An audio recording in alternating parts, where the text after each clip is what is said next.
Hi, this is Ryan from G-Boost Technology, and today we're going to talk about our DCP26 Can-Am secondary pin removal tool.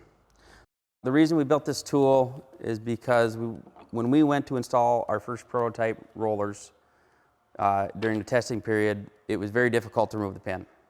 Can-Am suggests you use a slide hammer from Snap-on, which is very expensive, plus it didn't work very well. I personally went to install 3 rollers and found myself in the shop for 2 hours doing it. Heat, a lot of issues, it just wasn't fun. We came out with this tool to aid in taking that pin out. Now the tool's pretty simple. You're going to see that when you order the tool there's a plate which is made out of steel and zinc plated and heat treated for strength. So this bolt comes separate and it has to be assembled. So you'll have your bolt, your nut, your washer, your adapter tip, and another little nut to hold it on the end. When assembling this tool, we like to see that you put a bunch of grease on here. The more the better. You're going to create less friction and it's going to help from galling the threads. So once you install your nut, your washer, you can install your tip. The set screw will have a hex head on one side and not on the other. I like to thread the hex head into the bolt itself. The reason I do that, for some reason that bends, or if it gets stuck in the threads, unthread your center bolt and then you're able to get your adapter. You want to make sure whenever replacing these that everything's clean as well. Otherwise you will dish your clutch and have issues. Before installing your rollers into your driven clutch, you want to make sure the ramps of your helix are in good condition. If there's any grooving, any sharp edges on your helix, you're going to damage and possibly destroy the new rollers you're going to put in. Once you have it together, you'll have to remove the T20 Torx bolt that's holding the pin in. When installing the tool on the clutch, one thing you want to make sure you do is you grease the threads of the tool. I even put a little dab on the washer just to help prevent it from galling the threads and destroying the tool. So when you're installing the tool, you want to make sure that both sides of this plate are lined up in the bosses of the clutch. Once that's level inside the clutch, you'll take and screw the adapter into the pin. I typically like to thread it in all the way till it bottoms out inside that pin to ensure that all the threads are being used when pulling the pin out.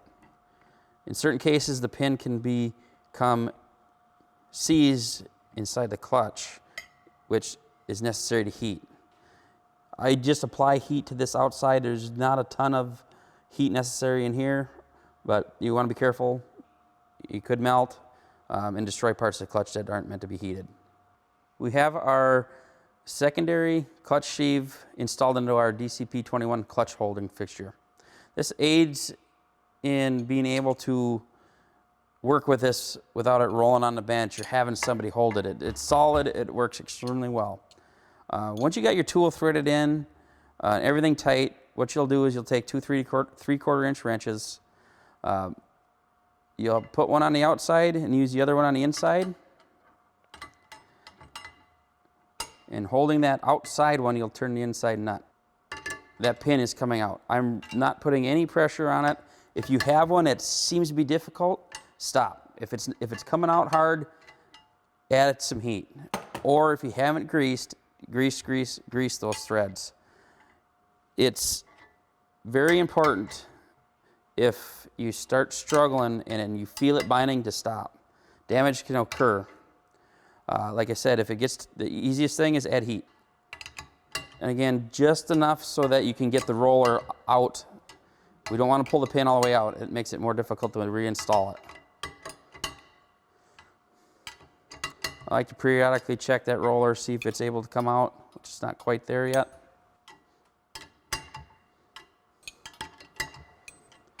Just about. Now I can see on the inside, typically you'll see it drop a little bit when it comes out.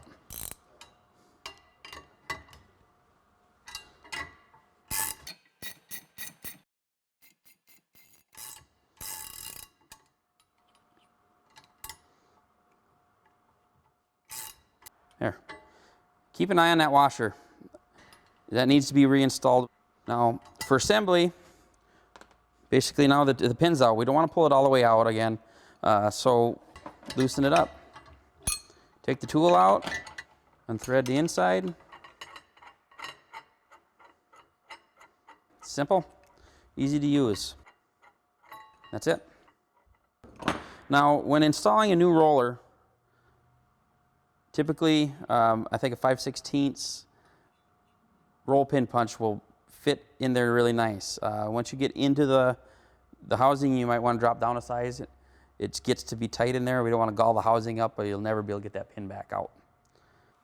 Thanks for watching. Hopefully this video helped explain the use of the DCP26. Like us on Facebook and gboosttechnology.com. Thanks for watching.